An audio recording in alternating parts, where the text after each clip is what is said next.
you are just joining us, we've been on this musical journey, exploring the powerful messages woven into some of the most cherished hymns of our faith.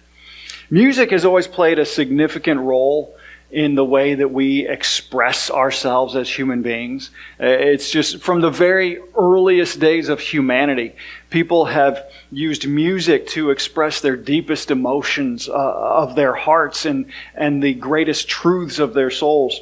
From the very beginning, people sung about love and hardship and joy and loss, but the most important songs have always been about God. The Bible urges us in Ephesians 5, verse 18, be filled with the Holy Spirit, singing psalms and hymns and spiritual songs among yourselves, and making music to the Lord in your hearts. The psalms, hymns, and spiritual songs that we sing help us to open our hearts and allow God's Spirit to flow in and through us. They bring color and life to our worship, shaping the way that we understand who God is and how we relate to Him. And that's why I set aside several weeks this year to explore these sturdy old hymns, the songs of the church that have been around for many of them hundreds of years and have kind of stood the test of time. Songs that have been sung in every branch of Christendom for generations, like Amazing Grace or How Great Thou Art or When I Survey the Wondrous Cross. And today we continue this melodious journey by exploring the heartwarming hymn, Leaning on the Everlasting Arms. The story behind this beloved hymn begins with Anthony Showalter, who was not only a gifted musician, but he was also the principal of the Southern Normal Musical Institute in Dalton, Georgia. And Anthony had a deep love for his students. He often kept in touch with them after they graduated and moved on, and just showed a genuine affection and connection with them. And one day in 1887, he received a letter from a former student of his. And as he opened the letter, his heart just sank. He read about this young man who was devastated, having just experienced the tragic loss of his wife. And feeling the weight of this young man's grief, Anthony turned to the one source of comfort that had always been there for him throughout his life, the Bible. And as he searched for a passage that might bring some peace, his eyes landed on Deuteronomy 33, verse 27, which says, "The eternal God is our refuge, and underneath are His everlasting arms." And the powerful image of God's arms, strong and steady, carrying us through our darkest moments, just resonated deeply with him. And in his letter back to this heartbroken student, Anthony gently urged him to lean on those everlasting arms for comfort and for strength. And as he meditated on that verse, a melody and a chorus just flowed from his heart, leaning, leaning, safe and secure from all alarms, leaning, leaning, leaning on the everlasting arms. He sent those words to his good friend E.A. Hoffman, who is an author of many hymns that we're probably familiar with. And he penned the verses to complete what would become a timeless hymn of reassurance. And from that moment on, this hymn has offered hope and comfort to countless Christians. Each verse speaks of a different blessing we experience when we rest in the everlasting arms of Jesus. Peace, safety, strength, and the kind of things that this world cannot take away. And I want to unpack these verses together, starting with verse 1. The first verse of Leaning on the Everlasting Arms beautifully highlights the joy and fellowship that we experience in our relationship with God. He writes this in verse 1. "What a fellowship, what a joy divine, leaning on the everlasting arms." These words reflect the deep comfort and the happiness that we experience when we lean into God's presence, resting in the security of His unfailing love for us. Fellowship with God is not a distant, formal relationship. It's a close, personal connection where we find joy in his nearness and peace in his promises. Fellowship it's a strange word. Like, people don't go around outside of the church talking about fellowship. In fact, if you were new to the church, you'd probably never even hear that word. You have no idea what it has to do, unless you're a fan of Lord of the Rings. Otherwise, you don't use the word fellowship in normal conversation.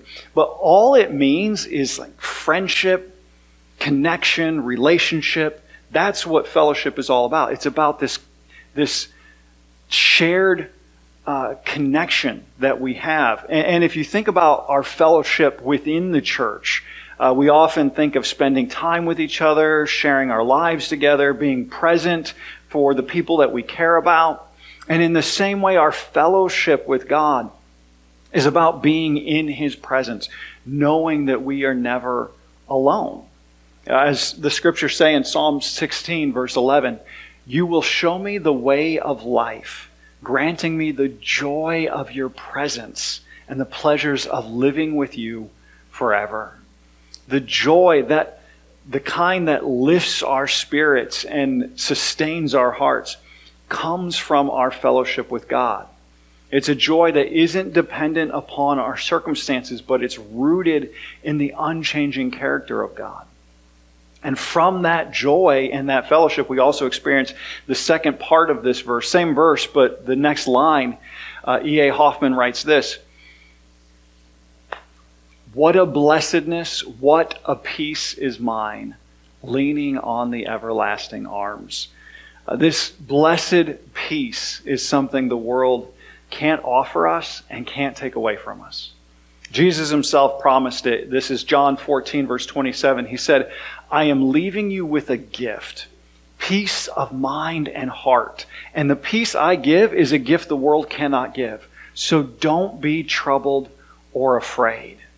When we lean on God, we find this peace that transcends understanding, the kind of peace that allows us to remain steady even when life feels chaotic.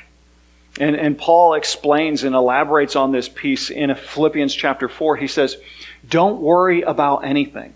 Instead, pray about everything. Tell God what you need and thank him for all he has done. Then you will experience God's peace, which exceeds anything we can understand.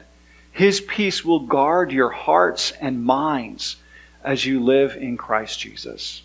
And we live in a world filled with distractions and disasters and worry that often robs us of our peace. And yet this hymn reminds us that in the arms of God we find a refuge from all the things that try to steal our joy and our peace. God's everlasting arms are always there, ready to support us and to carry us through whatever life throws at us. As we learn to lean on him and trust in him, we discover the joy of being carried by this loving Father who never lets us down. This fellowship with God is a blessed assurance, the knowledge that no matter what happens, we are safe in his arms. The joy and peace that come from leaning on God's everlasting arms invites us to live with confidence and contentment as we spend time in his presence, drawing near to him in prayer, worship, Bible study. We're filled with the kind of joy that can't be shaken. And it's in this deep joy and this perfect peace that we experience fulfillment and contentment in our relationship with God. Through fellowship with him, we find our deepest longings being satisfied, the desire to be known, to be loved, and to be cherished by the one who created us. So as we embrace the joy and peace that come through fellowship with God, we find that our journey through life becomes clearer and more guided. And that brings us to the second verse of this timeless hymn, which speaks to the path that we walk and the assurance we gain by leaning on the everlasting arms. Verse 2 highlights and underscores this truth, that clarity comes from our relationship with God. E.A. Hoffman puts it this way: "Oh, how sweet to walk in this pilgrim way. Oh, how bright the path grows from day to day, leaning on the everlasting arms." Here he paints the Christian life as a journey, a pilgrimage. And as we lean on God, the way ahead becomes clearer, brighter, and filled with peace and purpose. We all travel different roads in life. Some paths are smooth and easy, while others are winding and filled with challenges. We face crossroads and forks in the roads where we're forced to make decisions about things that could possibly shape our lives for years to come. And sometimes those choices can feel a little bit overwhelming. In moments like that, we might wish for the simple wisdom of Yogi Berra, for those who remember him, who once said, when you come to a fork in the road, take it. Unfortunately, life's not quite that simple. And life's decisions are so complicated. Many of us probably feel more like the traveler in Robert Frost's poem, The Road Not Taken. Standing at this fork in the road, you've got a decision to make ahead of you, and you try to look down each path as far as you can to figure out which one leads to the best outcome, but you can't really tell until you make a decision. Maybe you've been there, stood at that fork, weighing your options, unsure of which direction to take. Which job should you take? Should I speak up or should I stay silent? Do I give in to temptation or do I stand my ground? Our lives are filled with decisions, most of them small, but many of them life-altering. And it can feel like a heavy burden when we're unsure of the right path to take. But here's the good news. You are not traveling alone. We have a guide who leads us every step of the way. God, in His great love and faithfulness, promises to walk with us, guiding us through both the easy and the difficult terrain. I think about David's beautiful poetry in Psalm 23, where he describes this close relationship that he has with God. He writes there in verse 1, "The Lord is my shepherd, I lack nothing. He makes me lie down in green pastures. He leads me beside quiet waters. He refreshes my soul. He guides me along the right paths for His name's sake." See, David reminds us that as we lean on God, like a shepherd would lean on or a sheep would lean on its shepherd, He leads us to places of peace and rest. And He refreshes us when we feel weary. And most importantly, He guides us down these paths of righteousness, paths that align with His will for our lives. This is a beautiful truth to hold on to when we feel uncertain about the way forward. And God doesn't just point us in the right direction and send us on our way either. He walks with us, offering His presence as we navigate the twists and turns of life. It might not always be the easiest path or the most popular one, but it will be the right one, the one that God has intended for us. God's Word lights our way, helping us to see more clearly along the path. As it says in Psalm 119, He says, "Your Word is a lamp to guide my feet and a light for my path." The more time that we spend in God's Word, the brighter the path becomes, the clearer it becomes in our lives. Our journey becomes illuminated.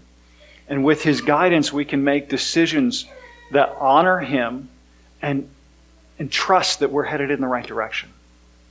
And walking with God doesn't mean that we'll never stumble or face challenges, but it does mean that we can have confidence knowing that God's everlasting arms are always there to catch us, to steer us back onto the right path.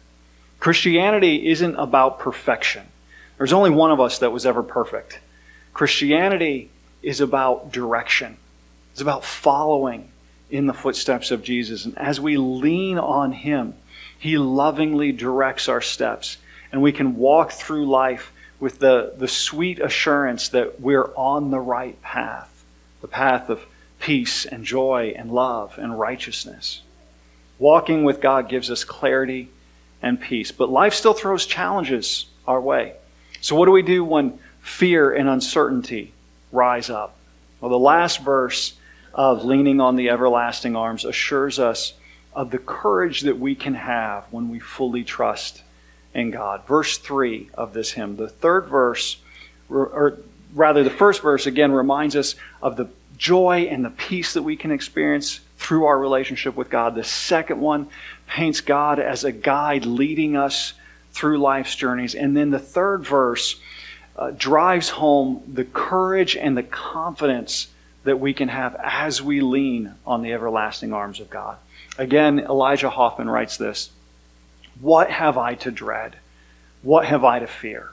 Leaning on the everlasting arms, safe and secure from all alarms." What a powerful question. What do I have to be afraid of when I'm being held by God Himself?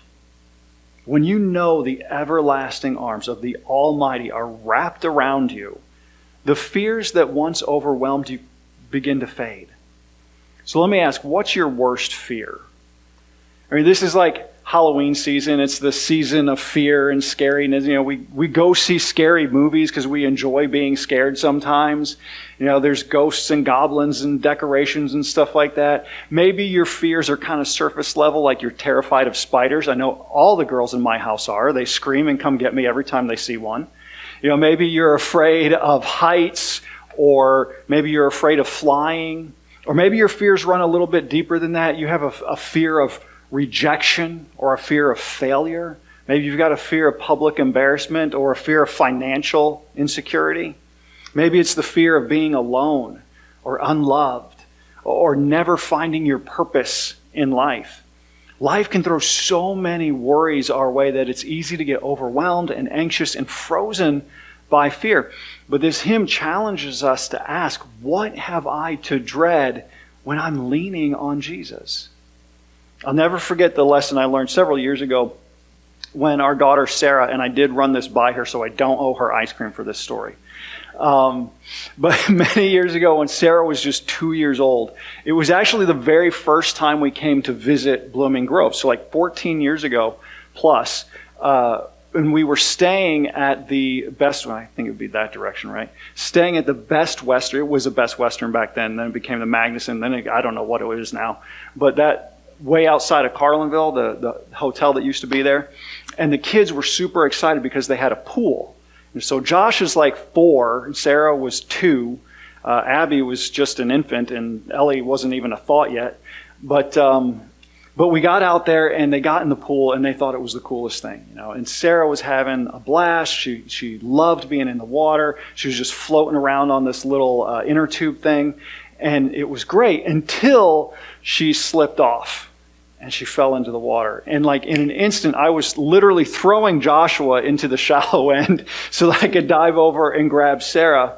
And she was only under the water for a few seconds, but it traumatized her. She immediately wanted to get out of the water. She did not trust swimming pools, never wanted to get in one again for the rest of her life.